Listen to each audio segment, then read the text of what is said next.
వేణుస్వామి గారు ఎప్పుడు అంటే లైక్ ఇందాక మాట్లాడుతున్నట్టు హీరోయిన్లు మనం టాలెంట్ ఉన్న వాళ్ళు చేస్తాం. ఎక్కువ వేణుస్వామి దగ్గర చేసుకున్న యాక్టర్స్ అమ్మాయిలే ఎందుకు వచ్చి చేయించుకుంటుంటారు పూజలు వేణుస్వామి గారి దగ్గర? ఒక రాజు కావాలంటే రాజ్యం కావాలి, ఒక రాణి కావాలంటే రాజు ఉంటే సరిపోతుంది. అర్థం కాలేదా? ఒక వ్యక్తి రాజు కావాలంటే రాజ్యాన్ని సంపాదించాలి. రాజ్యాన్ని సంపాదించాలంటే సగం జీవితం సంక నాకిపోతుంది ఒక వ్యక్తికి. అంటే శివ అనే వ్యక్తి ఒక 100 కోట్ల రూపాయలు సంపాదించాలంటే సగం జీవితం సంక నాకిపోతుంది. అవును, రైట్. కానీ శివను పెళ్లి చేసుకోవడానికి ఒక అమ్మాయికి మ్యాక్సిమం 10 మినిట్స్ చాలు. ఎస్, అంటే శివ నచ్చితే చాలు, శివకు అమ్మాయి నచ్చితే చాలు, పని అయిపోయింది. అంటే 10 నిమిషాల్లో ఆ అమ్మాయి 100 కోట్ల వారసురాలు అయిపోయింది. అలాగే 100 కోట్ల అధిపతి కూడా తనకు దక్కిండు. సో అమ్మాయిల డెవలప్మెంట్ అనేది ఎక్స్ట్రీమ్గా ఉంటుంది. ఉదాహరణ, ఒక ఇంటర్వ్యూకు 10 మంది అమ్మాయిలు 3 అబ్బాయిలు వస్తే ఈ 10 మంది అమ్మాయిల ఇంటర్వ్యూలు అయిపోయినాక వీళ్ళు సెలెక్ట్ కాకపోతే వాడి అదృష్టం మహాసుడిగా ఉంటే వాడు వస్తాడు సీన్లోకి. అంతే తప్ప 99% వీడు ఇక్కడనే కథం అయిపోతారు అమ్మాయిల దగ్గరనే, వాడికి అంత అవకాశం ఉండదు. సో కలియుగం అనేది 2002 తర్వాత షిఫ్ట్ అయింది. ఒకప్పుడు ఆడవాళ్ళకి అవకాశాలు తక్కువ, మగవాళ్ళకి ఎక్కువ. ఇప్పుడు టోటల్ రివర్స్ అయింది. ఏంటంటే 95% అవకాశాలు అమ్మాయిలకే ఉంటాయి, ఒక 5% మాత్రమే అబ్బాయిలకు ఉంటాయి. అందుకే అబ్బాయిలు అందరూ ఇప్పుడు అమ్మాయిల్లో మారిపోతున్నారు అంటారా? బెస్ట్ కదా. ఇప్పుడు మొత్తం జెండర్ అంతా మారిపోయింది. కారణం ఏంటంటే అమ్మాయిలకు ఉండేటువంటి వెసులుబాటు అబ్బాయిలకు ఉండదు. నేను అదే చెప్తున్నా. ఇప్పుడు మగవాడు కష్టపడి పైకి రావడానికి చాలా టైం తీసుకుంటుంది, ఆడవాళ్ళు పైకి రావడానికి చాలా ఈజీగా పైకి వస్తారు. నేను అనేది ఏంటంటే వాళ్ళ కష్టముతో పాటు వాళ్ళ గ్లామర్ వాళ్ళకు తోడవుతుంది.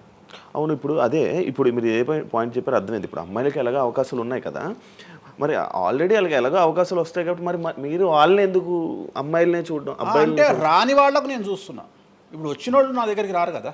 ఓకే, ఇప్పుడు కరోనా వస్తేనే హాస్పిటల్కి పోతాడు, కానీ కరోనా రాకముందే పండుకోడు కదా హాస్పిటల్. సో అట్లనే వేణుస్వామితో పని ఉంటేనే వస్తారు.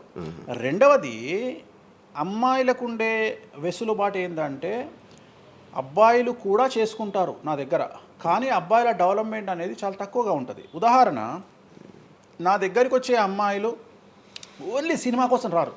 చాలామందికి తెలియదు ఈ విషయం. అంటే చాలామంది ఏమనుకుంటారంటే వేణుస్వామి దగ్గరికి వచ్చే అమ్మాయిలు సినిమా కోసమే వస్తారు, రారు. నా దగ్గరికి వచ్చే అమ్మాయిలు ఒక రాజకీయ నాయకురాలిగా వక్తగా కావాలని వస్తారు. సో పొలిటీషియన్ కావాలని వస్తారు.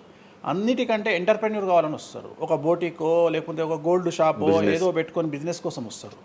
సో నా దగ్గరకు వచ్చేటువంటి వాళ్ళల్లో 10 మందిలో ఒకళ్ళు ఇద్దరు సినిమా ఇండస్ట్రీకి సంబంధించిన వాళ్ళు వస్తారు. 8 మంది వేరే వేరే వేరే వేరే వ్యాపారాలకు సంబంధించి చాలా ఉన్నాయి. ఇప్పుడు లైసెన్సింగ్ చేసేవాళ్ళు ఉన్నారు, చాలామంది తెలియదు. ఇప్పుడు ఢిల్లీలో లైసెన్సింగ్ చేసేవాళ్ళు 100 మంది అమ్మాయిలు ఉన్నారు నాకు తెలిసిన వాళ్ళు. అంటే పెద్ద పెద్ద కాంట్రాక్ట్లు ఇప్పించేవాళ్ళు, పెద్ద పెద్ద వాళ్ళు. సో అలాంటి వాళ్ళు నా దగ్గరికి ఎక్కువగా వస్తారు. అంటే నా దగ్గరికి వచ్చేవాళ్ళు ఈ ఉద్యోగాలు చేసుకునే వాళ్ళు, ఇలాంటి వాళ్ళు రారు. నేనేమంటానంటే job is a biggest scam in the world. ప్రపంచంలో ఉద్యోగం అనేది అతిపెద్ద స్కామ్. సో దాన్ని ఇప్పుడు ఒక కోతి ఉంది, ఆ కోతికి మీరు డజన్ అట్టిపళ్ళు ఇవ్వండి, ఒక 2000 రూపాయలు ఇవ్వండి, అది డజన్ అట్టిపళ్ళే తీసుకుంటుంది.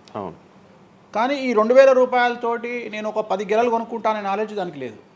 అంటే ఒక రకంగా జాబ్ అనేది ఇచ్చి ఆ వ్యక్తిని మనం మోసం చేయడం. సో జాబ్కి అలవాటు అయిపోయిన వాడు కంఫర్టబుల్ జోన్లోకి వెళ్ళిపోతాడు.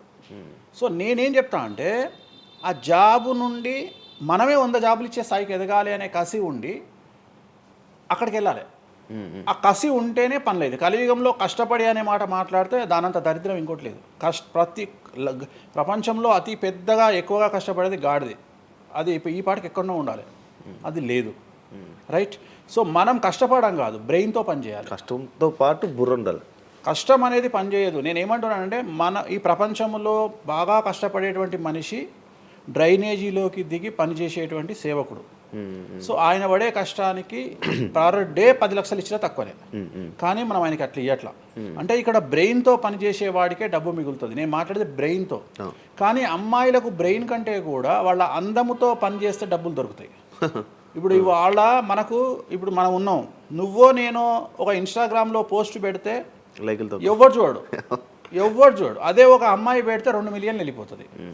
ఇప్పుడు అదే కదా జరిగేది. ఇప్పుడు ఇప్పుడు బెట్టింగ్ అదే యాప్స్ జరుగుతుంది. కింద, ఇప్పుడు బెట్టింగ్ యాప్స్లోకి వీళ్ళు ఎందుకు వచ్చారు అంటే వాళ్ళను ట్రాప్ చేసేవాడు కూడా ఈ అమ్మాయిలకు 2 మిలియన్ల ఫాలోవర్స్ ఉన్నారు, కనీసం మిలియన్కు రీచ్ అవుతుంది వీళ్ళ వీడియో అనే ఉద్దేశంతో పెట్టిస్తున్నాడు.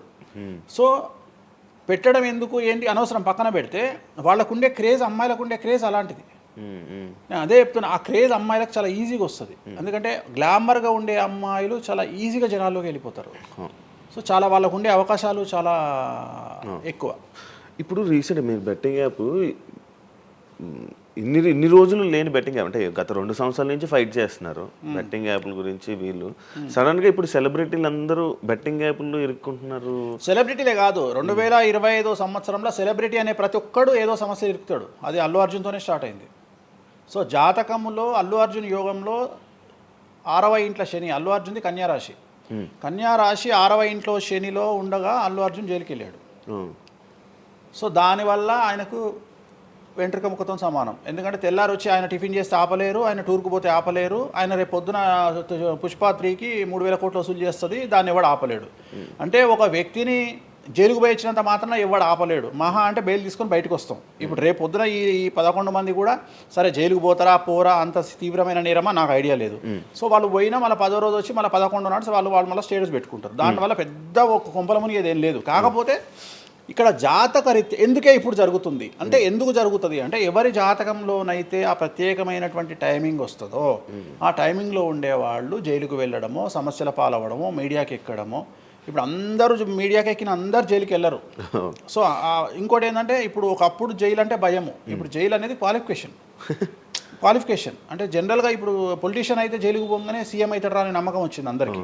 అట్లనే కొన్ని నమ్మకాలు వచ్చినాయి. ఇప్పుడు అల్లు అర్జున్ పోయి వచ్చాడు, ఏమైంది? సో అదే సినిమా ఇంకా ఆయన అనుకున్న దానికంటే ఇంకా కొద్దిగా ఎక్కువ డబ్బులు వసూలు చేసింది. సో ఇప్పుడు వీళ్ళు కూడా అంతే. కాకపోతే జాతకాల్లో చూసుకోవాల్సింది ఎందుకు ఇట్లాంటివి జరుగుతాయంటే, అష్టమ శని అంటే 8వ ఇంట్లో శని వచ్చినప్పుడు, 6వ ఇంట్లో శని వచ్చినప్పుడు, 12వ ఇంట్లో శని వచ్చినప్పుడు, 1వ ఇంట్లో శని వచ్చినప్పుడు, 6వ ఇంట్లో గురువు వచ్చినప్పుడు, 12వ ఇంట్లో గురువు వచ్చినప్పుడు ఇలాంటి సంఘటనలు వ్యక్తిగతమైన జీవితంలో జరిగే అవకాశాలు ఉంటాయి. ఇప్పుడు ఏదైతే కన్యారాశికి ఈ నెల 30 వరకు బ్యాడ్ ఉందో అది తులారాశికి షిఫ్ట్ అవుతుంది 1వ తారీఖు నుండి. అంటే ఏప్రిల్ 1వ తేదీ నుండి రాబోయే 2.5 సంవత్సరాల పాటు తులారాశి సెలబ్రిటీలు ఎవరైతే ఉంటారో వాళ్లకు సేమ్ సంచలనాలు, జైలుకు వెళ్ళడాలు, ఇలాంటి సమస్యలు అనేటువంటివి రాబోతున్నాయి. వేణుస్వామి గారు చేసిన తప్పులకి నలిగిపోతూ ఆయన మీద జరుగుతున్న ట్రోల్స్ తీయించడానికి లక్షలు ఖర్చు పెడుతున్నాడనే పబ్లిక్లో టాక్ అనేది నడుస్తుంది. అది ఎంతవరకు నిజం? అసలు పట్టించుకొని అవి ఎంజాయ్. ట్రోల్స్ని ఎంజాయ్ చేస్తారా? ట్రోల్స్ని ఎంజాయ్ చేస్తాను నేను. ట్రోల్స్ని ఎంజాయ్ చేస్తాను నేను. ఎందుకు అంటే నేను నమ్మేది ఏంటంటే, any publicity is good publicity అని నమ్మే వ్యక్తిని నేను. Bad or good publicity. నేను అనే పాయింట్ ఏంటంటే, ఒక అంబానీ ఫ్యామిలీ పెళ్లిళ్ళు చేసుకున్నారు, 5,000 కోట్లు ఖర్చు పెట్టి పెళ్లిళ్ళు చేసుకోవడానికి ప్రధానమైన కారణం ఏంది? పబ్లిసిటీ పిచ్చి. వేణుస్వామికి 500 కోట్ల పబ్లిసిటీ ఫ్రీగా వచ్చినప్పుడు ఎందుకు వద్దంటాడు? పిచ్చిన కొడుక వేణుస్వామి అన్న? కాదు కదా. ఒక ప్రైమ్ టైంలో 7 గంటలకు నేను ఒక ఛానల్లో అరగంట షో కొనాలంటే నాకు కనీసం ₹1,00,000 అవుతుంది. నేను పిచ్చిన కొడుకునా? నాకు వచ్చే పబ్లిసిటీ ఎంత ఎక్స్ట్రీమ్ పబ్లిసిటీ వస్తుంది. నేను ఎప్పుడు బాధపడతా? నా లైఫ్ డిస్టర్బ్ అయినప్పుడు బాధపడతా, నా ఫైనాన్షియల్ రూట్ ఆగిపోయినప్పుడు బాధపడతా. ఇప్పుడు నేను 12వ సంవత్సరంలో సినిమా ఇండస్ట్రీకి వచ్చిన. నా కమాండింగే మీడియా, నా కమాండింగే సినిమా ఇండస్ట్రీ, నా కమాండింగే పొలిటికల్, నా commanding all aspects of life.